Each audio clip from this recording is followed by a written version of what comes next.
Hey guys, and welcome to the Market Manipulation Podcast, the world premiere podcast created for the purpose of discussing new implementations, betting strategies, or events surrounding manifold markets with at least one episode uploaded for public viewing that is somewhat high quality and 10 minutes or longer by market close. A lot has happened on Manifold since we last talked. Andrew has been aware of very little of it. That's not completely true. I've been creating markets. Yeah. You made one about when end of block comments come out, which I think you have to resolve at some point. Like now? Did you resolve it already? No, not yet, but it doesn't really matter. I'll do it tonight. You should do it live. You should do it live. So the last time, how about you put your shoes back on live? I don't want to smell your feet. Okay. I didn't realize that was a problem for you. I thought, well, they were your socks were in my face. Okay. I think that's an exaggeration, and you're abusing the fact that the audience doesn't have a video feed to make it seem like they were actually in your face. You know, people said there wasn't enough sandpaper. We didn't get sandpaper, so now you'll have to deal with microphone spikes. Okay, it's resolved. Thank you. Yeah, so a lot has happened on Manifold, and by popular demand, I guess, Jacob is going to talk about the so-called the market for a little bit. However, not very long because I find it very boring. No, our plan is to talk about the fact that Andrew finds... I don't know what the best term is, like whale bait markets or gamble markets, self-resolving markets, non-predictive profits, markets about themselves that are more like Manifold the video game than Manifold the prediction platform. So yeah, okay, and that's kind of interesting because Jacob was more into Manifold the prediction platform, and I was more into Manifold the like gossip platform. That's true. Which is consistent with the stories that I tell about me and Jacob's newspaper in school. But they don't need to know about it. There were no exposés. There was no bribery. None of it happened. I left my school for only honorable and legitimate reasons. Anyway, so the market. Okay, so we were going to talk about my views on it, right? Oh yeah, we were going to talk about your views. Do you want to like talk a little bit about it? Briefly, the market was a market on whether the average percentage of the market would be above or below 50%. Like it would resolve yes, it was above 50%. And it was the biggest fundraiser for Manifold. If you look on the graph of Manifold revenue, you will see a spike, which is people buying mana for the market. You know, it was very high originally because there was this one user, Galen, that bought a lot of mana. But overall, the other whales, took them down. Isaac King became the #1 leaderboard trader on the market, and it had 458 bettors, which is bigger than all my other markets. And, there have been various other markets, like there was one about the geometric mean of the market instead of the average percentage. And there's so many markets like this. The one that's big right now is called Whales versus Minnows. Will Team Yes have over 10,000 times the number of shares as Team No? But it's mired in controversy because the market creator is also the biggest bettor on Yes, and there's some debate over how to interpret the resolution criteria. So ultimately, I ended up being part of a resolution council, which is currently in the midst of some discussions. By the time this podcast is released, you will all know much more about whales versus minnows than I do. Andrew is already bored. I am already bored. Well, I think I, in the end, don't have a huge problem with this kind of... Like, it's not like I have a problem with this kind of market. I'm not super interested by them, mostly because I felt at the time, like I saw when Jacob first posted it, and I felt that I'd like seen a lot of similar things at the time, and I felt that this was not original enough to merit clicking on.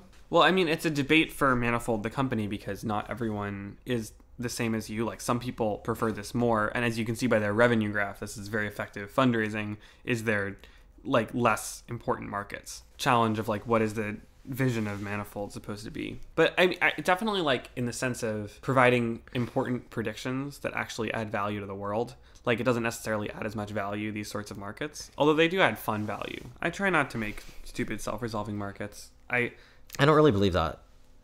I've made so few, like compared to the amount that I could make. I've made 0. Have you seen? I make so many markets. It's like, I feel bad for my followers. The funny thing about the market, by the way, is that before I made the market, I made another self-resolving market, which was which side will Team Yes have more total square root of shares than Team No? And that ended up being, because I thought it was a cool idea for just like theoretically, like it's an interesting market concept. And I just thought it was an interesting concept for like a market.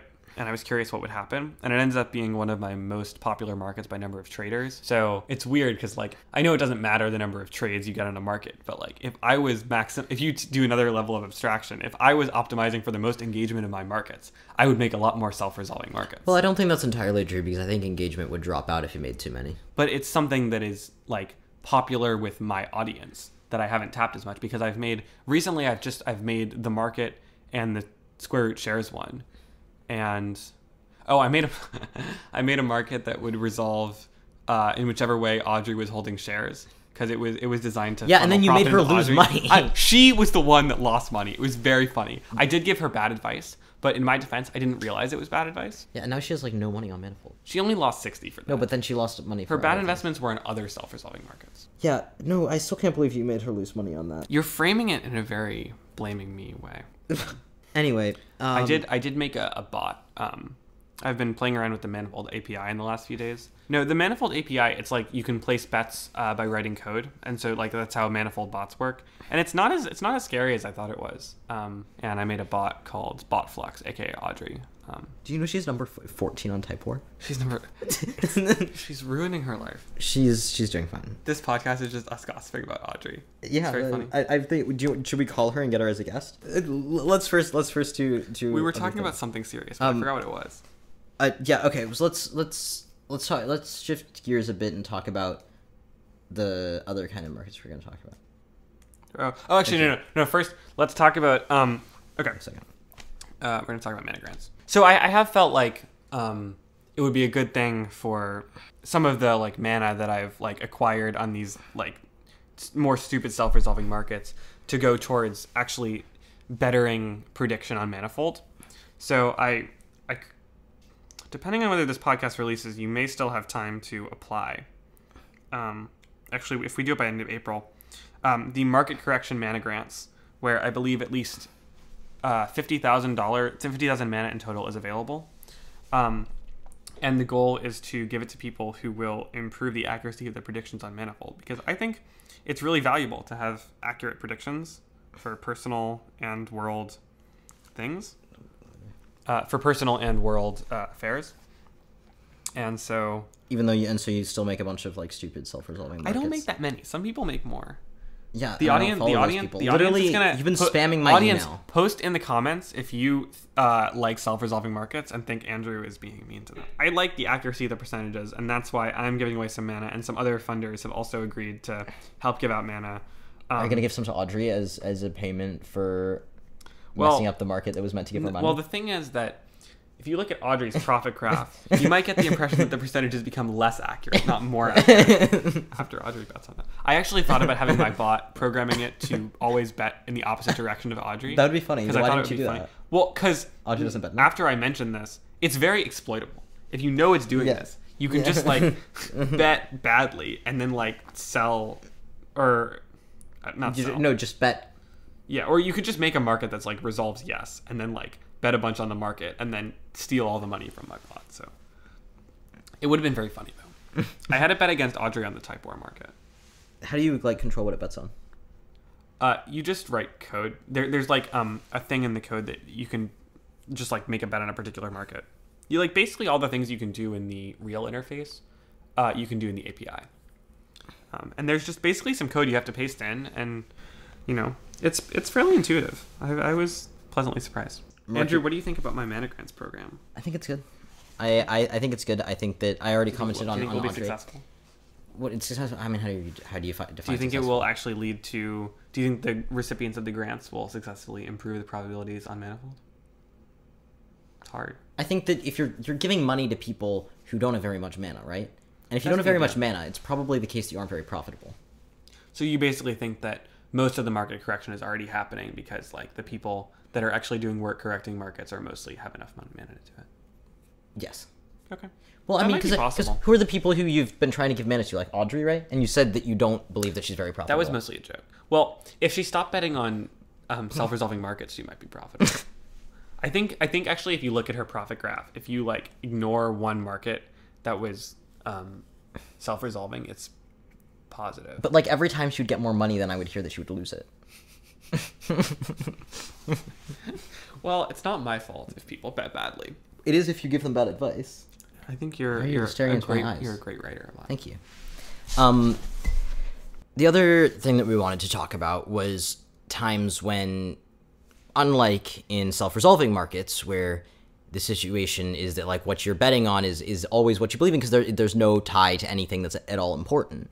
Well, not exactly. Sometimes the way markets are constructed, you don't want to bet in accordance with your beliefs because you're trying to win the market. Well, but I mean, according to what you think will make money, like the profitability. According to what you think is profitable. You go towards profitability, and some other kind of markets do. And you'll notice, and we talked about this, there might be an episode about this last time, about dating markets, which were kind of a big thing, especially with Proof School before.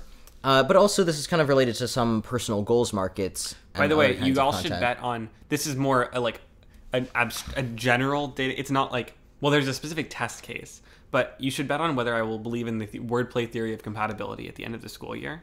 It's a very great and highly predictive theory about romance, and it's currently in the midst of a very exciting test case, and you guys should bet. Yeah, Jacob. Keep talking. Yeah, Jacob believes that linguistics is more like compatibility and ship names are more important than anything else with a relationship. Maybe like 50%. Yeah. Anyway, so Arlos's relationship. The test case has very high linguistic compatibility, so it's kind of major. Sorry. What we're trying to talk about is markets where your incentives for betting aren't necessarily the same as profitability. Because for dating markets, a lot of the problem was we found that the markets would be very high because people were like encouraging their friends, and then they would just drop off when the people broke up. And there was not really any other ups and downs at all. And sort of the ideal idea would be more like a stock where the percentage at the market goes up and down with like minor details of the relationship. Tangent. Do you know about manifold stocks? If you don't like self-resolving markets, you're really going to think stocks are stupid. I think I know about the stocks. I've seen the stocks. I think they're fine. But they're not tied to anything. They just go up and down when people bet them up or down. They never resolve. But if you call them related to something, then people are more likely to treat it that way. Okay. You like stocks. I think stocks are fine. Yeah, so what do they measure? We want them to be general sentiment? Yeah.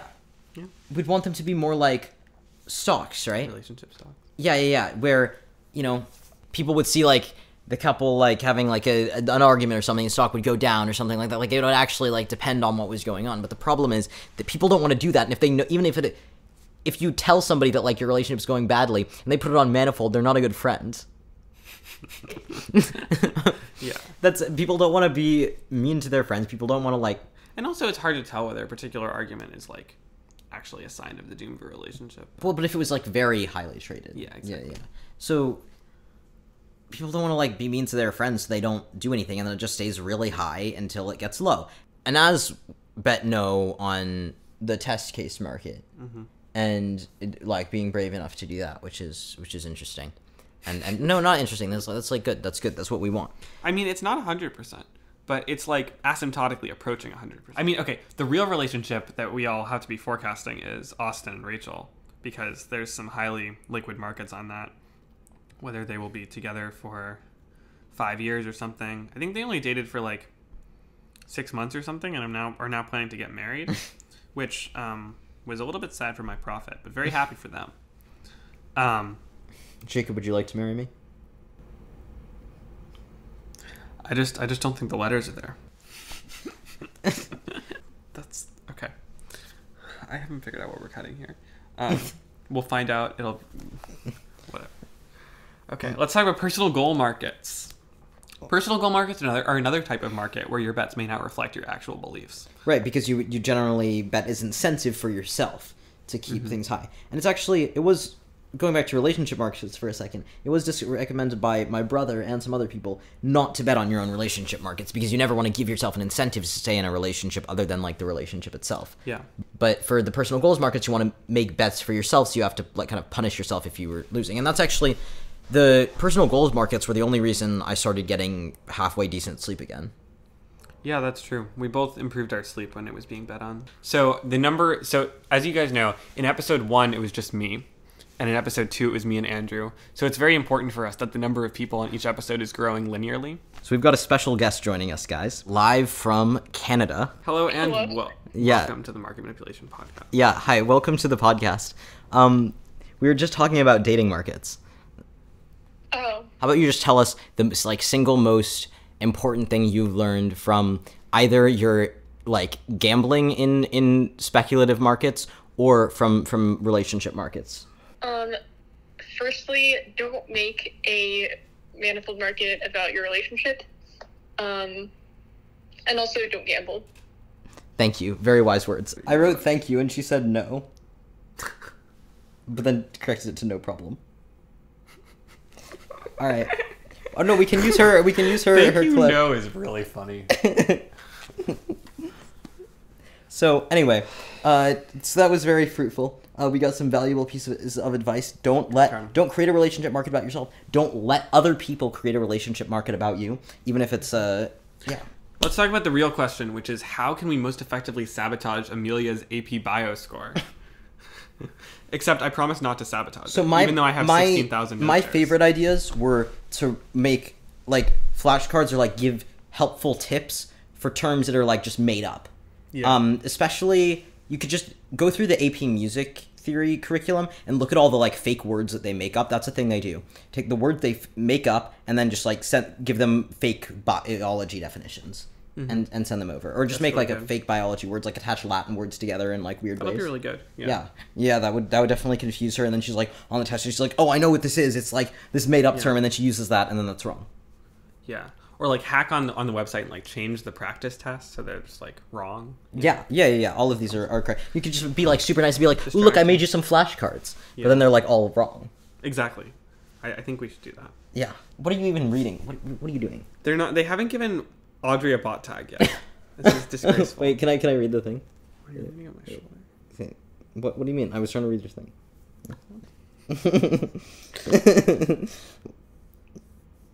Wait, this is not Audrey, right? What's the green Audrey thing bot. means? Oh, it's the bot. Yeah. Yeah, they want me to submit a pull request. I don't know how much of this is usable. Okay. Wait, how do you do a pull request? Oh, that's a thing in GitHub on Manifold. I think technically you're supposed to.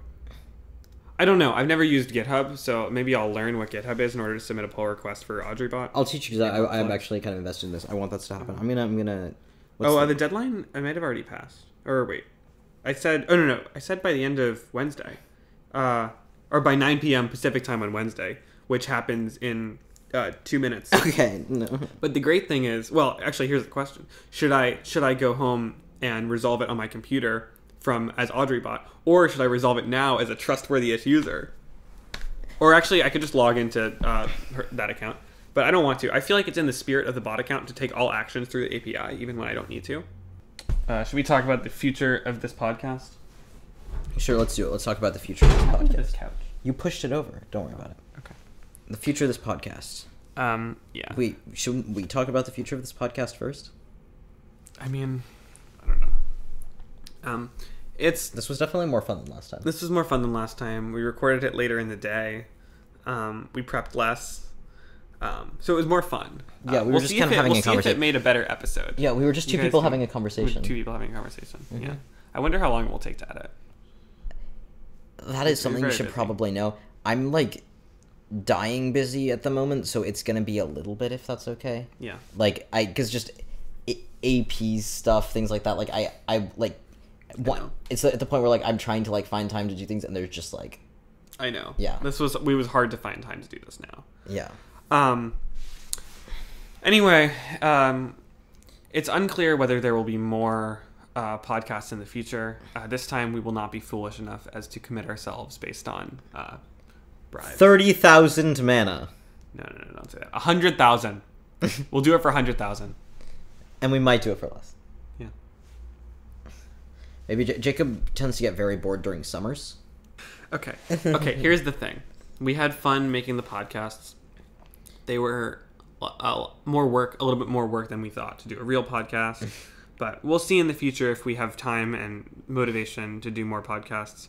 Also, if Andrew actually engages with manifold markets, we'll see. Well, I was engaging earlier, but then It was hard to engage when everybody was talking about something that I didn't really care about. Will Manifold turn back away from whale markets? Actually, one theory I had for this was that there just isn't as much news right now, and Manifold is really valuable, and there's a lot of news and like situations where it's with like uncertainty, which I think is true. Well, and we've stepped away from the dating markets. Yeah.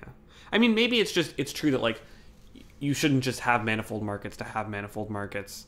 Like practically, you should have them when the need arises, and it'll be there for us when the need arises. Mm-hmm. Yeah, well, I just mean or it's for hard. me at all hours of the day. And you blame Audrey for playing Type War. Okay, Type War. Okay, well, let me just say this for the audience. If you've never played Type War, here's the game. You get a character, like a letter, and you have 2 fonts, and you have to guess which font it's in. Sometimes it's like really stupid. And that's the entire game. You do this over and over. There are no other aspects to this game. Andrew, are there any other aspects to this game? Well, there's like quests and stuff. Quests, which is certain categories of fonts where you get letters from. So that's the game. And Manifold Markets has more variety, I would say. It's better than Candy Crush. Is Candy Crush good? No, but I mean it's better than Audrey playing getting to level 1,000 of Candy Crush. Oh God. It's been an honor that you've tuned into our podcast. I hope you enjoyed it. If we don't get funded, I can also make another episode with like a robot voice that will sound like Jacob's voice. We could have some GPT generated episodes. Some more progress. Yeah. They'll be very good and legitimate. I don't know, and who knows, maybe someday Crystal Ballin will finally release an episode. Yeah, It hasn't happened yet, but allegedly, maybe it'll happen sometime in the future. Yeah, I wonder. I think it's sitting at like 80%. I should bet that down, maybe. I don't know. Whether it'll ever happen? But by like some date, like by June or something. I forget. There's some market. I'll link it. All markets mentioned in this episode are linked in the description, if I remembered. I will say, I don't really understand why they were so much more popular than us. Well, I think they just have more like established clout on Manifold. But they're not real. Don't you consider yourself much more Yes, important? I have great Manifold clout, but also other people have more than me. And they were, and you, you're the everyman. Andrew's, representing the average citizen. I think they were planning on reacting to more Manifold news, like play by play. But we'll see. We're not ruling out future episodes. Yeah. But we're glad you enjoyed this one. Yeah. And our, extremely good personal dynamics. Yeah. Yeah. And our teachers like it. Our dynamic has been positively reviewed. Yeah. They were worried at some point whether it was, Bickering. So some have classified it as bickering. Yeah. No, we're great. All right. Bye, audience. Bye, audience. We love you. Should we blow them a kiss? Yeah, sure.